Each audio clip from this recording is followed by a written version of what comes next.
Example 3 is a little more complex, but it is no big deal. So we have to find the least common denominator, right? So this is the one where we have to follow step 1 by factoring, okay? So this was b squared minus 2bc plus c squared. We need to actually factor that, so before we find the least common denominator. So b squared minus 2bc plus c squared. You can do the box method here, and I know this will become b squared and this is c squared. So therefore, this is b and this is b, this is b. And here is c, and then we have b times b gives me b squared, and I want this to equal negative 2bc. So these must both be negative bc, negative bc. So therefore, this should be minus c and minus c. And these are my two factors. So this can be written as b minus c times b minus c. Or it can be further down as b minus c squared, right? So all of this gets factored out to b minus c squared. So going back to our rule about listing all the unique factors, so I have b minus c from this rational expression and then b minus c squared from this part of my rational expression. So which one has the highest exponent? They both are the same binomial, so then you have to see, okay, which one has the highest exponent, and it's this one here. So that's our least common denominator. So then this becomes, we want this to be b minus c squared, and then b minus c squared.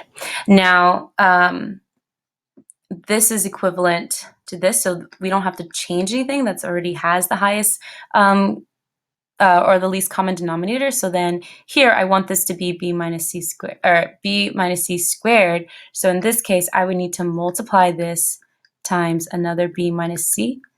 And then whatever I do to the bottom, I do to the top. So then this becomes b times b minus c, right? So now my new numerator is equal to b minus c squared.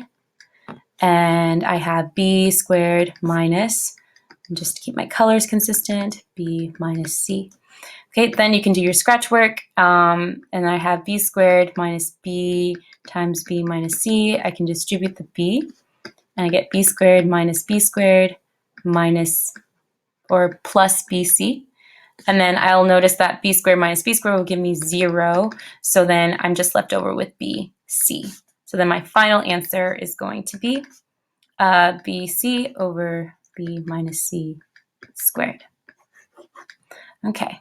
This one's very unique because we need to factor out this first. Okay, so that follows the step that I have up here. So it says to completely factor both denominators. So when I'm going to go ahead and factor this. This is x squared minus 1. So that's x. These are a difference of squares. So I get x plus 1 and x minus 1. And then here I have x squared plus x minus 2. And you can do box method for that, or you can do it in your head, which is what I'm doing.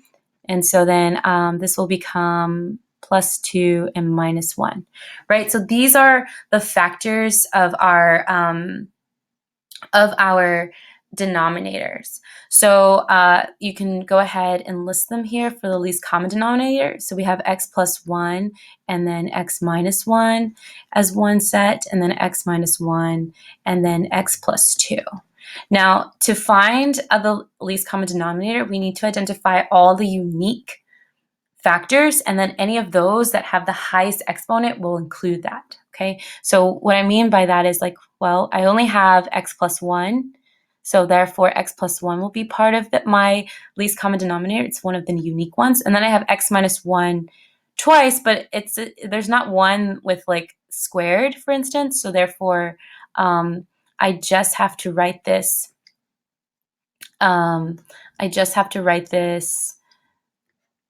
As only one time, so it's x minus 1. And then here I just have 1x plus 2, so it's 1x plus 2. Okay, so that is my LCD for this problem. Okay, so then here I can go ahead and rewrite this with the new common denominator. So my goal is to have x plus 1 times x minus 1 times x plus 2. And then minus the same thing, so x plus 1 times x minus 1 times x plus 2, right? And so then from there, I check to see my original. It's like, okay, I have an x plus 1, I have an x minus 1, I don't have an x plus 2, therefore I'm going to multiply the top and bottom for my first one, this is going to get really messy, by x plus 2, right? So I'll get x plus 2 here, oops, and then x plus 2 here. Right, so my new numerator for this one would be x times x plus 2. And then on the right side, let's see, I don't have an x plus 1, but I do have an x minus 1 binomial, an x plus 2 binomial. Therefore, in order for me to get the same denominator, I need to multiply this side by x plus 1 and x plus 1. So my new numerator up here is going to be 2x times x plus 1, right? And then I'm going to go ahead and write these all under the same essentially fraction bar. So then here this will become x times x plus 1 or 2, and then minus 2x times x plus 1. And go ahead and do the scratch work on the side. So I know this will be, I'm just going to rewrite it. I can go ahead and distribute. I get x squared plus 2x, distribute. I get negative 2x squared and then a negative 2x. Combine any like terms. These will cancel. X squared minus 2x gives me a negative x squared. So therefore, my final answer is equal to whatever my common denominator is with my new numerator, which is negative x squared. And that is it. And we're done.